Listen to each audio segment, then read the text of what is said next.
Hello, and thank you for tuning in, everyone. Yours truly, Tech Gear Guy here today. We are looking at a brand new Apple iPad, which came out just 2 days ago. Now, by this time, a lot of you have read reviews on tech sites such as Gizmodo and Gadget, Crunch Gear, or what have you. Obviously, there haven't been any shortage in coverage, even from mainstream media such as CNN and USA Today, New York Times, what have you. So I'm not going to go into some of the things that's quite obvious. By this time, you've already seen pictures of the exterior of all the controls or lack of controls buttons. So let's jump right into it. So what is cool about this device is not necessarily everything that it does, or what's not cool, such as it's not able to multitask. It's not about that, in my opinion. What's important to not overlook is that this is a genre-defining device. Everyone was curious how this device would fit, but between your mobile phones as well as a full-fledged laptop, it does fit very nicely in the middle. It does give you the screen real estate space that you will not get on a mobile phone, but it also gives you unparalleled portability as well as quick and easy access to things. Mainly, I looked at this as a media consumption device, and it does fit that bill perfectly, even more so than your full-fledged laptop.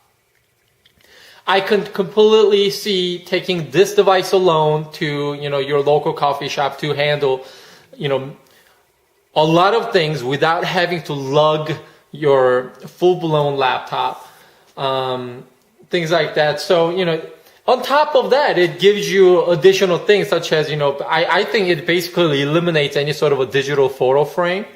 By the time you add your Apple transitions and, iTunes playing in the background while the slideshow's going, that market, I don't know how it's going to survive.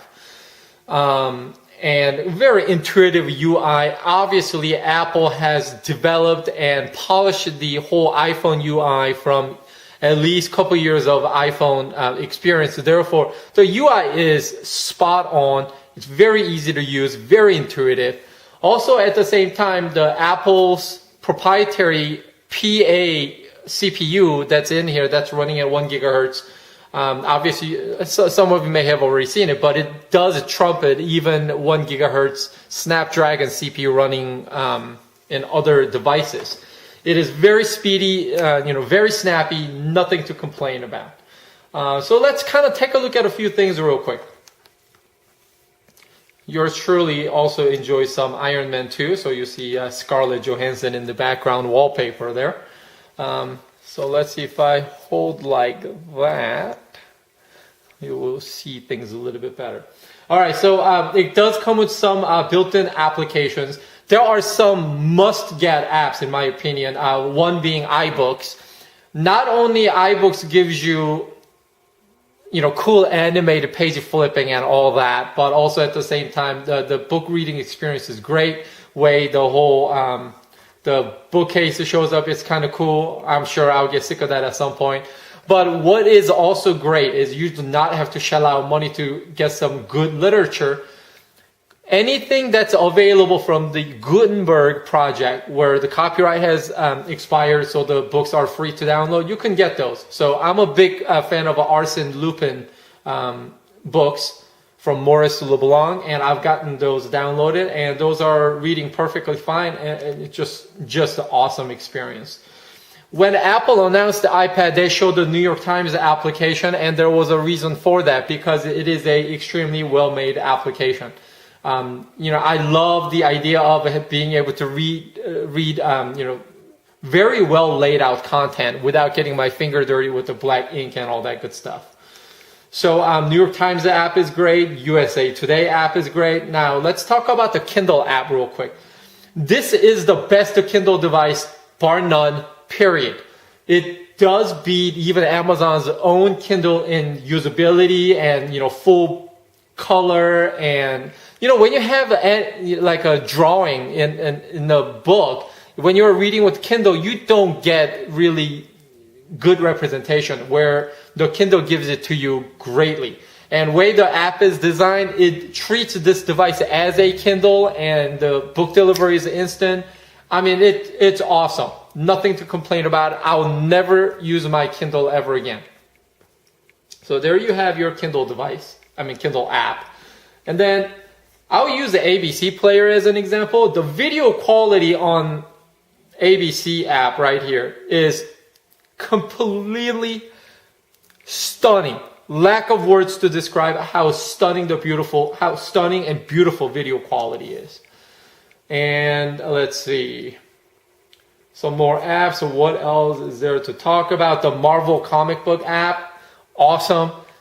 The animation, and it's literally reinventing the way we consume media, whether that is a video content or static content as comic book.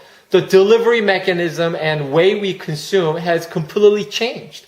And it is all for better, in my personal opinion. Now, however, there are things like the Netflix app where you can kind of tell it's not as polished, and they kind of put it together. You can tell it's put together in a hurry because the video streaming quality is not quite there. It's not quite as crisp as ABC player to compare. But I'm sure things will get better as we go along. And like a game like a Scrabble, even though it's very overpriced at $9, $9.99, whatever it is. It's very polished. It's very usable. Awesome. And the Real Racing HD, who hasn't played that game? That bought an iPad, right? Plants vs. Zombie, how the crisp the color is. As a gaming platform, is it perfect? No.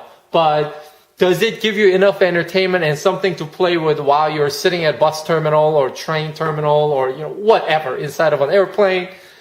It is very awesome. Safari works great. Yes, we all know that it does. The Flash content is missing, but as much as Flash dominates the market right now, I'm sure with the insurgence of devices like this will redefine the way web is developed. Therefore, pretty soon or later, something like that may not even be an issue.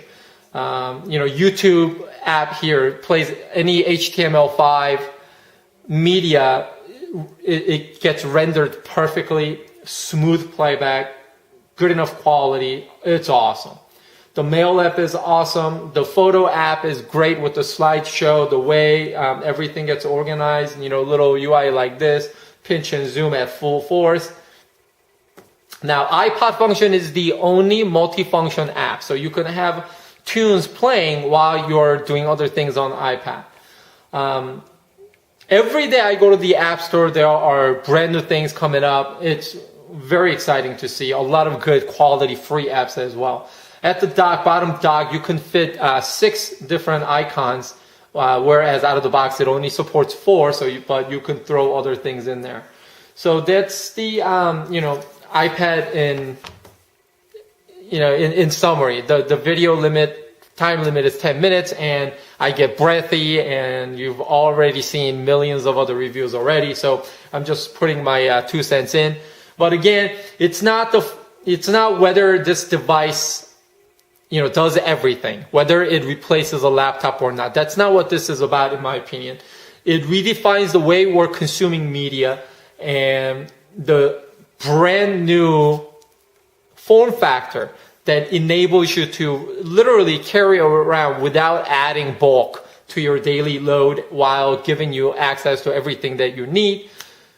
I think it is a cool device, even though it may not be fully baked. Version 2, version 3, who knows what's going to be available.